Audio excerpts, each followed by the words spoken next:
खबर शामिल करते हैं कोटद्दू से, जहां उम्मीद वेलफेयर ऑर्गेनाइजेशन की जानिब से 7 रोज़ा कलेक्शन कैंप लगाकर गरीब और मुस्तहिक अफराद के लिए नए और पुराने कपड़े जमा किए गए हैं। मज़ीद उम्मीद वेलफेयर के ऑर्गेनाइज़र मुफ्ती मोहम्मद रियान ने ENN न्यूज़ से ख़ुसूसी गुफ्तगू की और चेयरमैन अंजुमन ताजरान कोटद्दू चौधरी शफीकुर रहमान ने उम्मीद वेलफेयर कलेक्शन सेंटर का ख़ुसूसी विज़िट किया और मुफ्ती मोहम्मद रियान की काविशों को सराहते हुए ENN न्यूज़ से गुफ्तगू की और उनका क्या कहना था आपको सुनाते हैं। बिस्मिल्लाहिर्रहमानिर्रहीम।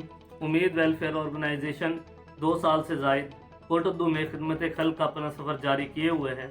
उसी के सिलसिले में मौसम सरमा में 7 रोज़ा विंटर कलेक्शन कैंप हम लोगों ने लगाया था और उसमें हम लोगों ने गर्म कपड़े, जर्सियाँ और लिबास वगैरह के लिए आवाम से अपील की थी कि हमारे तक पहुँचाएँ और हम मुस्तहिकीन तक पहुँचाएँगे।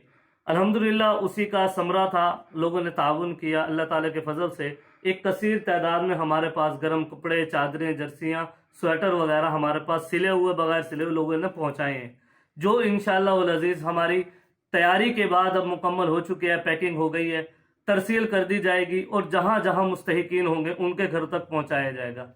आप लोगों के यहाँ भी एक गुजारिश करेंगे कि डिस्ट्रिक्ट मुजफ्फरगढ़ में कहीं भी कोई ऐसा फ़र्द, कोई ऐसा शख्स हो जिसको गर्म कपड़ों की ज़रूरत हो, गर्म लिबास की ज़रूरत हो, वो उम्मीद वेलफेयर ऑर्गेनाइजेशन से रब्ता कर सकता है। उम्मीद वेलफेयर ऑर्गेनाइजेशन उनके घरों पर जा कर के ये काम करेगी और घरों पर जा कर के इसको तरसील करेगी, घरों पर जा कर के गर्म कपड़े पहुंचाएगी। उम्मीद वेलफेयर ऑर्गेनाइजेशन की सरपरस्ती JYM कर रही है और खुसूसी तौर पर आवाम का और JYM का शुक्रिया अदा करते हैं जिन्होंने ताउन किया। औज़ुबिल्लाहि मिनश्शैतानिर्रजीम, बिस्मिल्लाहिर्रहमानिर्रहीम। हाज़रीन, जैसा कि आपको मालूम है कि मेरा ताल्लुक़ जो है अंजुमन ताजरान के साथ है और मैं अंजुमन ताजरान कोटद्दू का चेयरमैन हूँ। बाइसियत एक दोस्त के और यानी सरपरस्त के इन दोस्तों ने मुझे दावत दी और आज मैंने इनका प्रोग्राम देखा, मुझे अच्छा लगा और अल्लाह पाक इनको दुआ करता हूँ कि अल्लाह पाक इनके मकासद में कामयाब करे और हमेशा हमेशा लोगों की खिदमत की तौफीक दे।